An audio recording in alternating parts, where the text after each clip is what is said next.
Thank you very much, Kevin. I think some of you here I know are musicians, and probably the musicians really know and understand that it is difficult to learn how to play music. It's not as easy as it looks, and I really appreciate Kevin's talents. You've been really working at that for years, and it's wonderful, wonderful to hear. Very peaceful music. Thank you very much. So if you haven't already, please silence your cell phones for the folks that are here. And I'd like to say the daily word. The daily word today is appreciation. I appreciate the good in my life. When someone admires my efforts and thanks me for something helpful I've done, I'm happy to know I blessed them. Recognizing how good it feels to be appreciated, I remember to express my gratitude and appreciation to the people who have blessed me. I appreciate my friends and family by nurturing those relationships. I appreciate my community by being a responsible citizen. I appreciate the natural beauty of the world by caring for it, taking time to enjoy it. The people, the places, and the things I appreciate become more precious to me as I discovered that each reflects God's presence and God's activity in a uniquely beautiful way. I am grateful to have so much to appreciate. Love one another with mutual affection. Outdo one another in showing honor. Romans chapter 12, verse 10.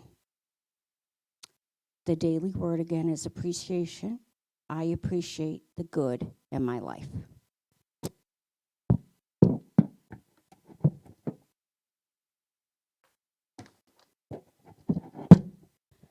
I think you could tell by the look on my face that I was like, oh no, don't drop the mic. That doesn't sound good. Now I'd like to say our mission statement along with you all. We are a loving, nurturing community dedicated to being a positive path to spiritual living to awaken oneness with God within us all. We dedicate this year to activating the abundance and prosperity in our lives with gratitude, love, action, and connection to the divine within us and the world around us. Wow, that really fits with today's daily word. And one way we do this on a yearly basis is many of us from the church go to Operation Blessing, and one day we do a cleanup with, mostly it's other people from other churches there in Portsmouth. We will be doing that, I believe it's next week, Saturday. And I'll say more about that when I get to that page. After the service, please join us for our fellowship. That's another way we share with one another. That's really, along with Tom's talk, that's the meat of our church, the fellowship. I think most people already know this, but we broadcast live on YouTube channel. Simply go to the webpage at unityoftheseacoast.org. Scroll down to the links for YouTube or Facebook to get on those platforms easily. On our website, we also have a donate button, and if you feel inspired by us, please consider sending us your donation. It helps keep the church going and helps us help others. If you prefer to send us a donation through mail, our address is Unity of the Seacoast, McConnell Center, Suite 246, 61 Locust Street, Dover, New Hampshire, 03820. Next week, Tom's talk is going to be in the service of God. So it'll reflect that, in the service of God. Last Sunday, we had a music circle that was wonderful. That's very inspiring that people who really love music come and share their talents with us. And those of us who don't play, sing along. So if you can, it's worth dropping by to be involved in that. We have Saturday's poetry group with Shane Morin. We have game night coming up on February 26th. Game night is this. Wow, where did I get February? Oh, I think the Friday threw me off. Wow. So it's this Friday night coming at 6:30. Everyone is invited, whether you're a member of the church or not. We have a Reiki circle on Wednesdays from 3 to 5. And we have Charlie's Meditation on Facebook Live. The next one will be May 6th at 7 p.m. And it is Operation Blessing is on Saturday, May 4th, which is not this coming Saturday. So be the one after, I believe. But we meet in Portsmouth. If you want more information about that, just go to our website to find it.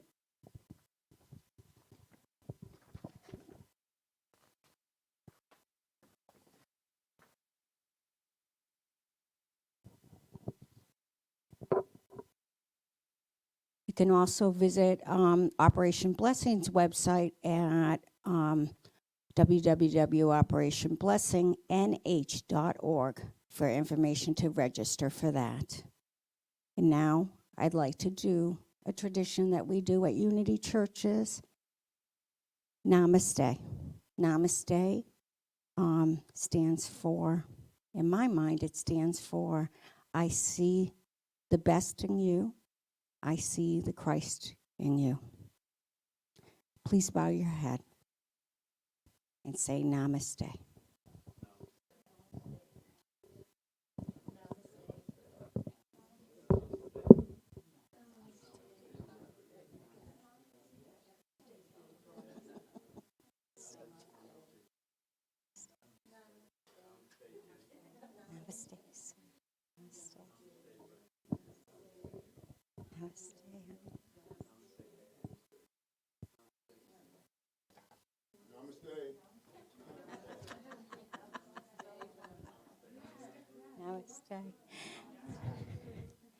Now we're going to have the honor of hearing Kevin play again.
Now, one of our wonderful long-term members here would like to say a poem.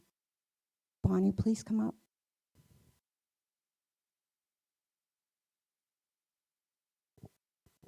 Nice to see you.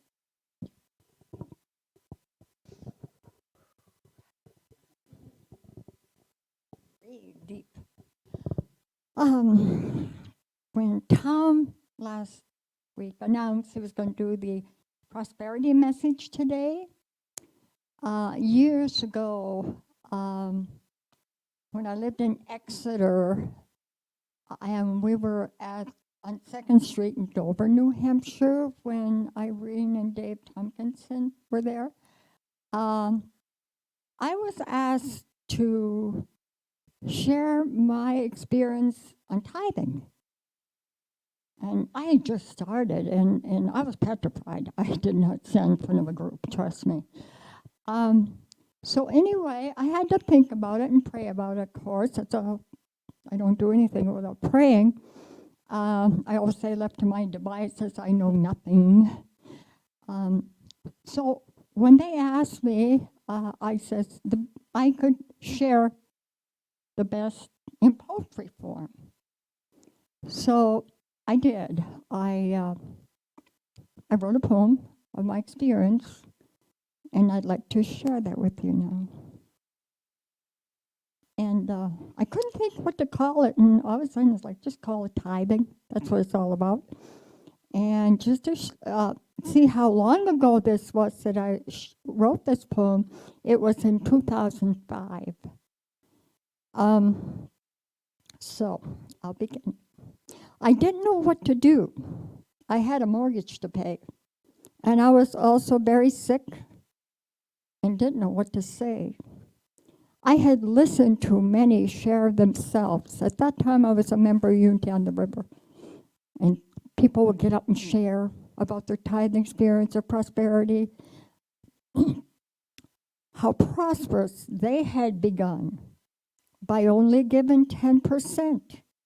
I definitely needed some. I kept listening every Sunday. There was never a mention of worry.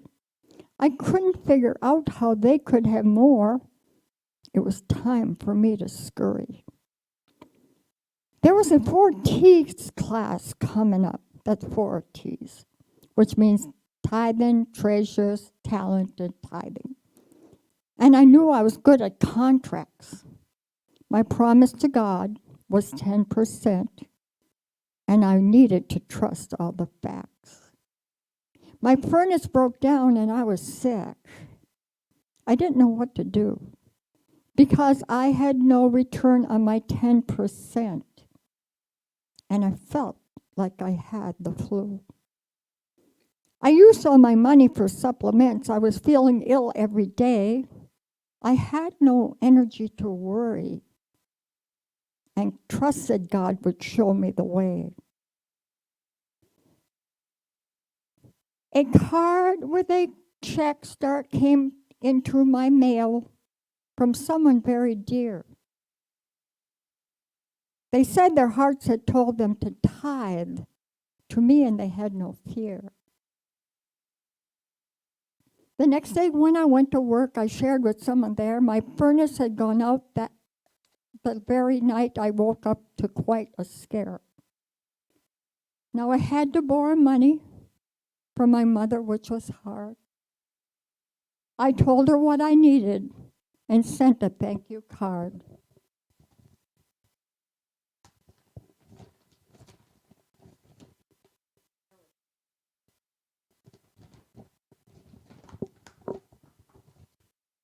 The next day I received a call from someone I hardly knew. He said he called to help me with a furnace which was brand new. He brought it out that very day, and it wouldn't cost me much, only what he paid for it, no labor, bolts, or such. I asked him if he'd hold my check until the end of the week. He said that'd be no problem. My fear began to seep. I thought, I can't afford to tithe. And then my mind was clear.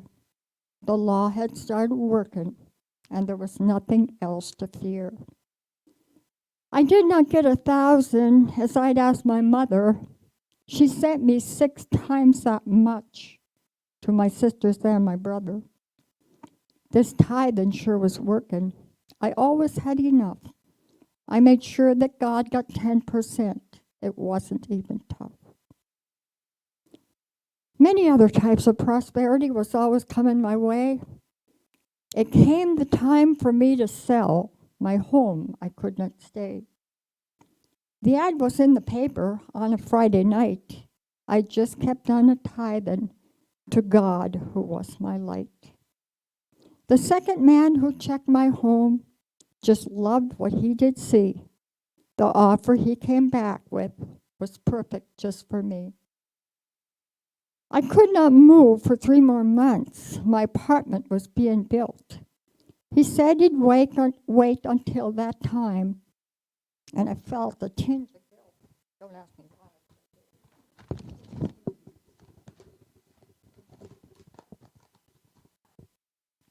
Then came the day when I would move and was very specific with God.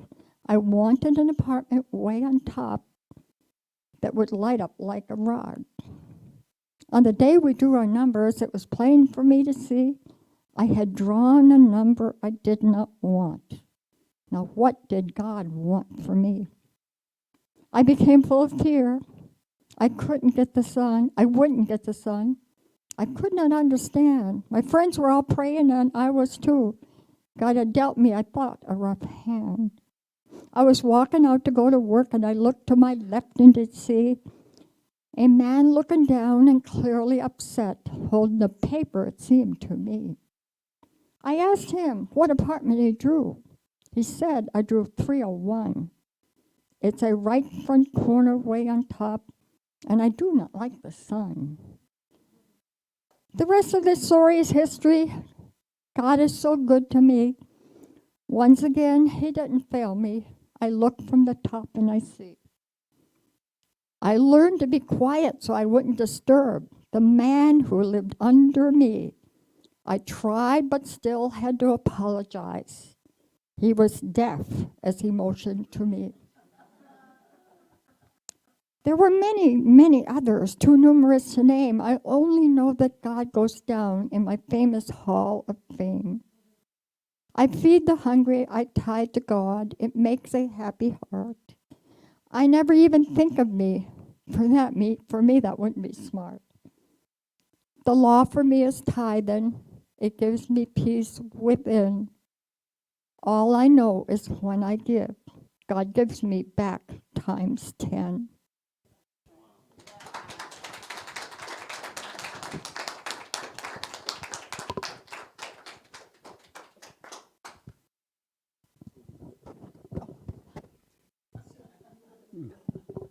Thank you. I feel like I'm on a game show.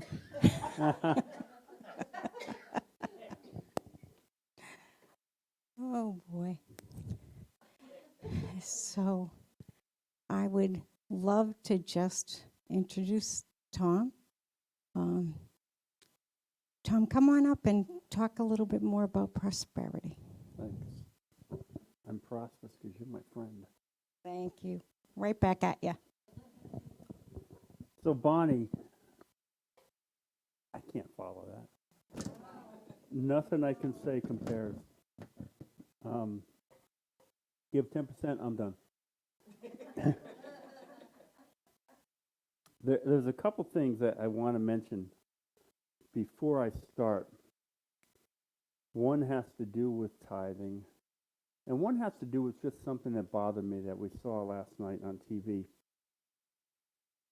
We decide in Congress whether to fund the war in Ukraine, and we don't follow it as much as, not that we should, but we don't follow as much as we could. And one of the things that I learned last night, 19,000 kids were taken from their parents and brought to Russia for re-education. Only 352 have found their way back to the parents. So when we decide where our national funds are going to go, it's okay to look at those things because those things are important. Can you imagine your kids taken and you'll never see them again? And they're being taught to fight, to go back to fight in the Ukraine against their own people.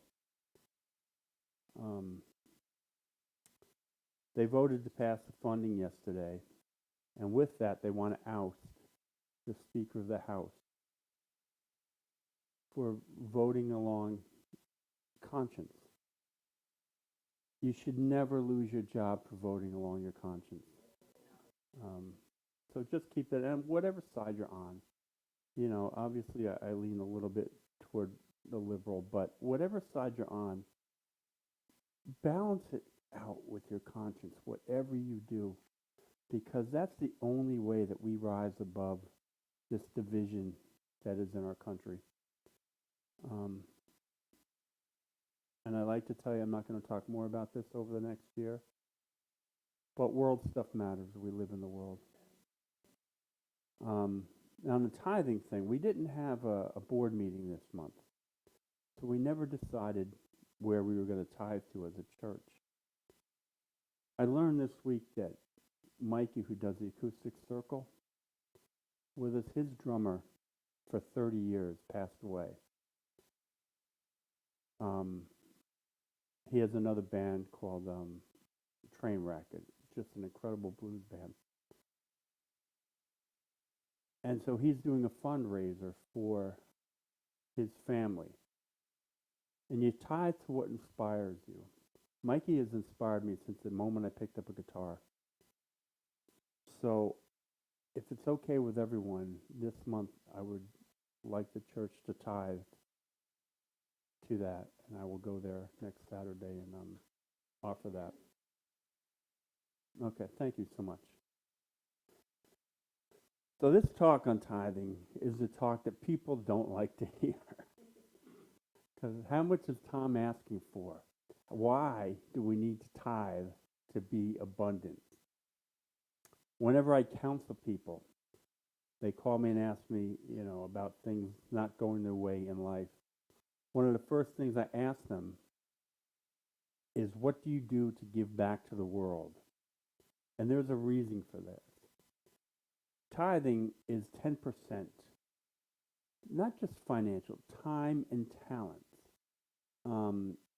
It gets tied with financial, but that's only a barometer. You tithe of yourself, and the reason, because it gets you out of yourself. If you ever go into a mental health facility, one of the things they always get people to do is sit around in group. Not because group is about doing the projects in front. It's about making you aware of the people around you. And you wind up helping each other. Each person looks over. I had checked myself in years ago. I was going through a bad depression. And they brought me out to group, and I had to sit down there, and they had you color. I've been coloring all my life, and I'm thinking, this is ridiculous. I can certainly color. And I'm looking around the table. People just like me can't color. They can't stay in the lines. Things they had done their whole life. Depression had robbed them of this. So you start helping the person near you. And what happens is when you give of yourself, you get out of your own head. That was the biggest step for me in ending my depression, knowing that there was a world around me that needs me as much as I need it. And that's what tithing does. It's giving to that which inspires you. And it could be in the moment, it could be over the long haul. But it fills you as much as it fills anyone else. Tithing is like putting money into your pot, into someone else's pot, and your pot fills as well. If you're giving and caring for others, you're living a full life. If you're not noticing the world around you, you're only living a half a life. Every time I've been stuck in my life, I've looked at where I've been giving, and I refocus. And when I do, my life settles out. And there are times I thought that I can't afford to give, but I do anyway because I realize I can't afford not to. I have a track record of knowing that it helps me. Years ago, um, when I was vice president, Lynn was president, we decided we were really struggling here. We were months behind on our rent. They were letting us pay it as we could go along. And we had a part-time minister who did not want to focus on the finances. So Lynn and I went in one day and we sat and we talked and said, what are we going to do? So we added everything up and we thought, man, we're really struggling. And we thought about this and we thought, when we say that, we're operating from lack. We're not operating in prosperity consciousness. So we both started thinking about Edwin Gaines' The Four Spiritual Laws of Prosperity. And went home and read it. We came back and we talked. And we said, we got to refocus. Make sure that we are giving 10% every month to the community, whether we have it or not. And we were going to give 10% to ourselves by putting it into savings. We did not have the money to do that, yet we did. Within 2 months, we had caught up on our bills, and we were $3,000 ahead. When you tithe, you don't know where it comes from, but it comes. I always picture it like this. You're opening your door, and someone knocks at your door and they want something. You open the door just a little bit, you give them what you got, and you close the door real quick. Well, you don't allow abundance to flow back in. But when you kick open that door and you say, I'm abundant enough to give to you, the world comes back because the door is open and you receive. We had realized that our church had not been consistent in giving and tithing, and that's why we were not feeling prosperous. We had realized we were not feeling abundant towards ourselves, and we are not feeling prosperous. This month marks our second year that we've been in this building. We had no business signing the lease, except we had faith. 2 years into it, we're still okay. That's amazing. We came through COVID. Other churches failed. Other churches went to churches in a box, which means you rent a space just for Sunday mornings. You carry everything in. You do your talk and you go home. We've not had to do that. During COVID, we did give up our space, but that was because we weren't allowed to get together. This building was shut down. We have been an amazing church because we practice abundance. We never think we can't. We always think we will. And that's so important on our individual lives. Every single time that I've been stuck, I've refocused on tithing.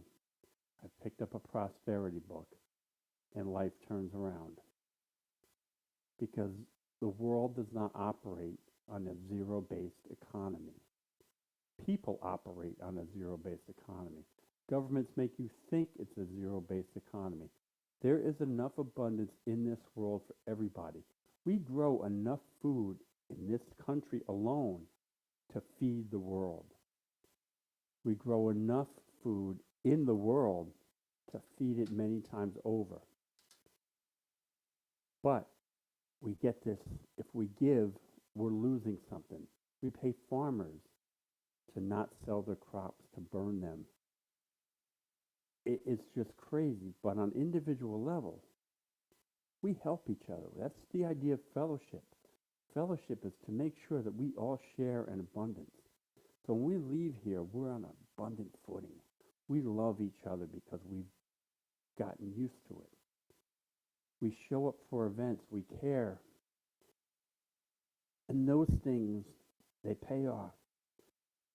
Humans create zero-based economy. God does not. You can work on God level or a human level, but you have to be consistent. And I mentioned personally, every time I've needed it, I felt I was living on the side of lack. So I changed that. And I've told you the stories in the past of how I got my guitar, my motorcycle, our house, every single thing.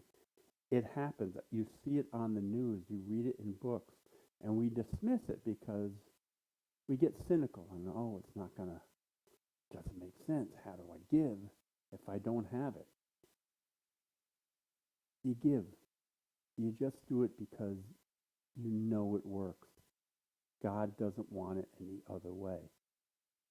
I had lunch with Amy Jocelyn yesterday, and she was explaining to me that trees like mangroves and all that, they grow and they're abundant, but at the same time, they give life through their roots to every other tree in the mangrove swamp. There is enough for all. Bees do it. Other trees do it. They give beauty. They nurture the soil. Even when they die off, they nurture the soil and give abundance. We have to keep this practice up because it's a natural flow of life. And the thing about it is, like, I can tell you all this, but until you experience it, you don't get it. It's like trying to explain red to a blind man. But it works. I've told you stories about Casey changing career. So many things, but it's time and talent. Say you don't have a penny to spare. Give of your time, give of your talents. It doesn't have to be financial. Be the person that people can count on. Go out in the world, do something to make someone else's life better. It's just not financial, and it shouldn't be a mental chore. You know, sometimes people commit to something and, now, God, now I got to do that. Do it with joy because you want to give back to the world. The whole thing is about building yourself as much as the world. Tithing comes first in the Bible in Leviticus 27 through 35, and it describes various ways of giving, depending on animal and flock and such. But it states that 1/10 shall be holy to the Lord. And it's not given as an exchange. A tithe is a gift in honor of that which created you. It's celebrating your abundance through God. It's celebrating all the things that God has bestowed on you. And it has bestowed on you because we've gotten to this point. Every day we keep getting, even when we don't get, somehow we get. But it's not an exchange, a financial exchange. It's not given in return for a service or a purchase. It's not given with the expectation of what you will get back. It's not given to make the other person feel indebted to you. Those things are a business transaction. A tithe is just, I'm inspired. I want to help you because I want to help you. I want to give because giving makes me feel better. You ever do that, bend in line and help someone or help someone on the side of the road or just the right smile at the right moment? It makes you a better person. It makes you feel better. Those are the reasons you do it. And the wonderful thing, because it isn't a charity, besides the feeling, it does come back to you tenfold. Every single time I've thought, money comes, money comes. I told you last year that I used to come home and say to Casey, did my $20,000 check come? And she would laugh. We had no idea where it's coming from. So one day I got a letter saying I had a $20,000 check waiting for me, coming from a family member. And the thing that I knew about the family member is at the moment they needed it more than me. So we got the check, but we were able to return the check because that's where it needed to be. And I've never felt bad about doing that. And I've never been stressed over money since doing that. It's just an amazing thing. And I gave it back because that person inspires me and has inspired me for most of my life. And it's not that hard. If you feel inspired by anyone or something, tithe. Take your time. Offer them a hand. Again, it doesn't have to be financial. Take your time to listen. Make sure for the minimum of a conversation, 10% of your time is listening. Hopefully, it's equal. But start with a minimum of 10% and watch how this person reacts. Don't win the conversation. Nobody ever wins a conversation. You don't want to win an argument because the other person loses and then you've both lost something. And when you do this, the universe takes notice and good flows back to you. And that was the whole idea behind the movie The Secret. The downside of The Secret is it made it seem like a get-rich-quick scheme. But it's about the law of attraction. It's about helping others. We all have this secret within us. And it's not a secret. Do unto others, and they will do back to you. The universe flows back to us. There's nothing wrong with wanting to be rich or wanting money. There's nothing wrong with that at all. But money is a barometer of your efforts, of your life. Money in itself is not a measure of abundance. I've met many rich people who are just miserable. And I've met many people who didn't have a lot of money, who are joyful to be around. They're living in abundance. And most would consider Jesus to be abundant. And he walked around with nothing, yet he gave of himself all that he had, and things flowed back to him. And he never expected others to do less than that. When he told people to give what they had, he wasn't saying give your money away because you're better poor. He's trying to get them to experience this feeling of abundance in the world. When the guy comes back and says, I gave everything away, now what? Well, you missed the mark. You gave everything away. You should feel closer to God because you've helped people. You don't have to give everything away. You just have to get in the flow and do it consistently. When we kayak, we paddle, and we go out on nice, comfortable days. But usually by the end of the day, the wind turns. But we've been paddling, so we're used to paddling. So when the wind turns, we still are consistent with paddling.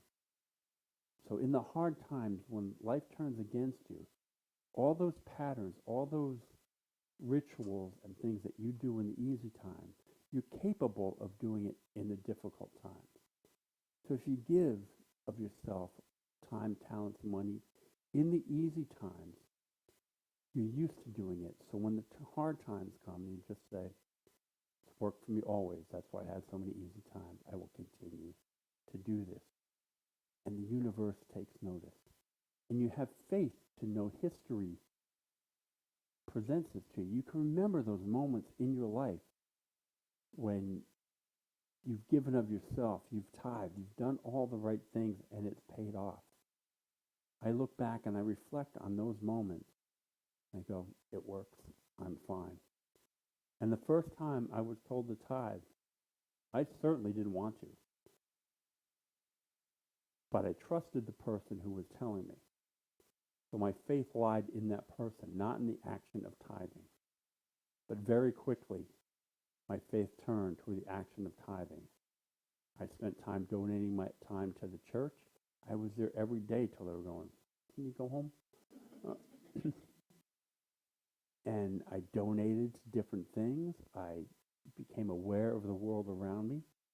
And I had great moments that inspired me by helping other people and getting the people with me feeling inspired and helping others. I had a friend who just did not like people and didn't want to, but he started coming to the church, and pretty soon he was donating his time to help people in the community. I don't know that he liked the people that he helped, but he was doing it. You know, and it goes against what we think. How can I give when I have less? But let's start with you always have time and talent. Even if you've ever felt, I mean, have you ever felt bad after helping someone? Have you ever walked away going, I shouldn't have helped that person? You do it. That person may not respond in a way that you hope, but that's not your business. You know, if you give money to someone on the street corner, you don't know what they're going to do with it, but that's not your job. Your job is to hope that the best in life comes out of that, and you get the feeling that you did something. When you help an animal, I love those animal videos, people, you know, freeing them from nets or getting caught in a fence and all that. It makes me feel good because I see humanity giving back to the world, which is not going to thank them. The deer's going to run away. The turtle's going to swim away. All these creatures, they're just going to go on with their life. But you do it because there's something beautiful about giving to the world, and the world gives back. You know, I remember I coached soccer for a long time. And my favorite parts of soccer and coaching were not about the games. We had great moments in the game. But I remember one girl pulling up to the house, banging on the door. Tom, Tom. I became captain of my high school soccer team as a freshman. When I met her, she could barely kick a ball. Another girl pulled up a few weeks later. Now, this is an awkward-looking girl. She was not traditional looking in any way, shape, or form. And she got out of a car in a tutu. And she ran up and she gave me a big hug and she thanked me. She goes, I wanted you to be the first to know, besides my mom, that I made dance instructor at my dance school. I had no clue this girl could dance. But I meant enough to her for her to tell me that. Those are the things that mattered. Another kid spent a whole game telling me about her weekend at her grandmother's house. Nothing to do with soccer. But when kids do that, that means you mean something. That means what you've given is flowing back to you. And that was time and talents of mine. That didn't cost me anything to that, but just to be there. On the news last week, an Episcopal church in Portsmouth was wondering how to give back to the community. They decided to donate their sanctuary to have 40 low-cost housing made. So they donated the use of the building to the housing authority. And they're making 40 apartments in there, and they're going to a small little sanctuary on the property. That's giving back. That's thinking about the world around you. That's tithing back to the community. If you fling the door open, it comes back. Obviously, they flung that door open years ago to be able to make that happen. So it's been over 10 years since I first bought into tithing, and it has always shown up, and it's always unexpected. Though, many times it's been exactly what I pictured. A $20,000 check, 2 motorcycles, exactly what I pictured. The guitar, exactly the one that I wanted. It's just amazing. And the thing is, that's not why I tithe. It's a great benefit when it works that way, and it always works that way. But I do it for the feeling I get. I do it because I'm a better person inside for giving the best of me. And we all have that ability. So when you have nothing to give, give. Give time, give talents, give money. Bonnie's poem explained it so well. better than any example I could ever do. I'm always awkward about this talk because, again, it goes against common thinking. If I give, I have less for me. Well, if you give, you have time for more to come back. So when life beats you up and you're struggling, ask yourself, how do I give back to life? How do I show the world that I'm abundant? And if you don't offer to the world, why would the world offer back to you? Be the first. Make the gesture. Say, look, world, I'm abundant. I have enough to give. I don't care if it's ramen noodles you give to your neighbor. It matters. Just be the best you that you can be. And that starts by how we take care of the world around us. Thank you.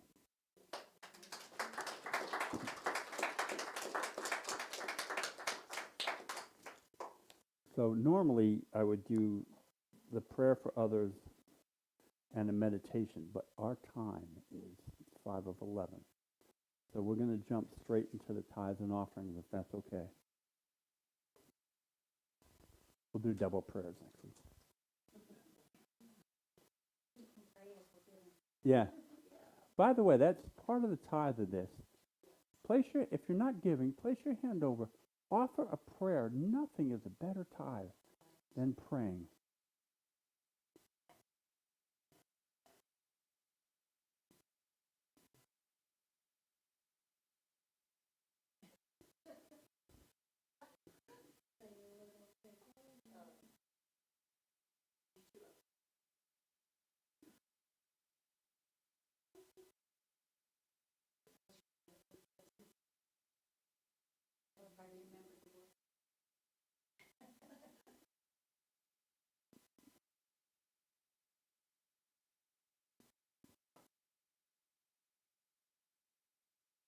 Divine love adds me, blesses and multiplies all that I am, all that I have, all that I give, and all that I receive. And so it is. Amen. Do join me for the prayer of protection. The light of God surrounds me. The love of God enfolds me. The power of God protects me. The presence of God watches over me.